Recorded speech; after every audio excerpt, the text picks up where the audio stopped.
If you're thinking about buying or selling a home in the Twin Cities this year and you're wondering if now is the right time, then this video is for you. Each month, I crunch the data from the previous month's home sales to identify market trends and how those trends impact home sellers and home buyers here in the Twin Cities. Now, whether you're interested in buying or selling, you're going to want to stick around until the end of this video, where I talk about what experts are saying about where home prices are headed next year and beyond. My name is JTroutLowen. I'm a Minneapolis realtor, and I help home buyers and home sellers navigate the Twin Cities housing market. Before I dive into the numbers this month, I want to note, as I do every month, that the statistics that I present here are drawn from the North Star Multiple Listing Service data. And although this is my September housing market report, the stats in this report are from the month of August, and they cover the 7-county Twin Cities metropolitan area. Now, if you're looking for something more specific, like you want a town or a community or even a neighborhood, reach out to me and I can put together an individualized market report for you. All right, back to the big picture. I like to start each month looking at new home listings because new home listings are really the best indicator of what's happening in the housing market. In August, the number of new home listings for sale actually rose slightly, ending a 3-month slide. Metro-wide, there were 5,020 new home listings in August. That's about 178 more than there were in July.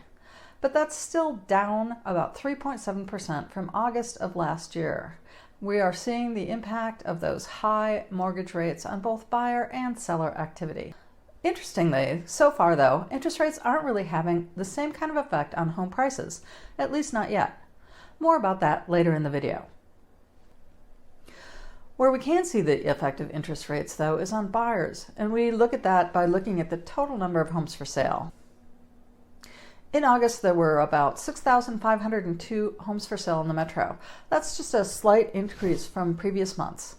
Now, the total number of homes for sale has been ticking up all summer long, although there are still fewer homes for sale than there were last year at this time. With fewer homes to choose from and higher interest rates eroding buying power, many buyers appear to have decided to sit on the sidelines until market conditions improve. We can see that in a measure called month supply. That is the time it would take to sell all the homes that are currently on the market if no new homes were listed for sale. So the supply of homes for sale in August was at 2.1 months. Now that's the highest number it's been since August of 2019. But even with the increase in the total number of homes for sale, this is still a pretty strong seller's market. Another measure of market activity that we look at is median days on market. That's the number of days from when a home is listed for sale to when it goes pending. In August, the median number of days on market was 14. That's just up a couple of days from July, and it's the same as it was in August 2022. So what we're seeing here really is a pretty stable, pretty subdued real estate market. Now let's talk about prices. Despite some kind of pessimistic predictions earlier in the year, home prices have been rising this year. In the Twin Cities, the median sale price rose by about $5,000 last month, from $380,000 to $385,000. That's up about 3.7% from August of last year. Now, much like last month, the core cities split on this. Minneapolis saw a slight increase in the median sale price. St. Paul saw a slight decrease. Now, it's not enough to really think anything significant's going on. So, quick note here on median sale price versus average sale price. The median sale price means that half the homes sold were above that price and half were below. The average sale price is, of course, an average of all of the homes sold. And really, when you're looking at a sort of narrow data set, which 1 month of home sales is, it really is more accurate, perhaps, to look at median rather than average sale price. But the average home sale price in the metro was still up, just like the median. It was $466,226 in August, and that's 5.8% more than it was in August of last year. So we're definitely seeing those prices trend upward, just not crazy like it was in 2020 and 2021. Across the metro, sellers are still getting 100% of their original asking price pretty much. So that's good news. We aren't seeing a lot of discounting going on, and we're not seeing a lot of bidding wars. Moving on to interest rates. Home mortgage interest rates for a 30-year conventional mortgage have been edging up, and they were at 7.25% this week. Interest rates on a 15% fixed-rate mortgage were at 6.6%. And it doesn't seem like the Federal Reserve is planning to cut rates anytime soon, so we're going to be seeing these same interest rates for a while. Now it's time to take a look at where home prices may be headed.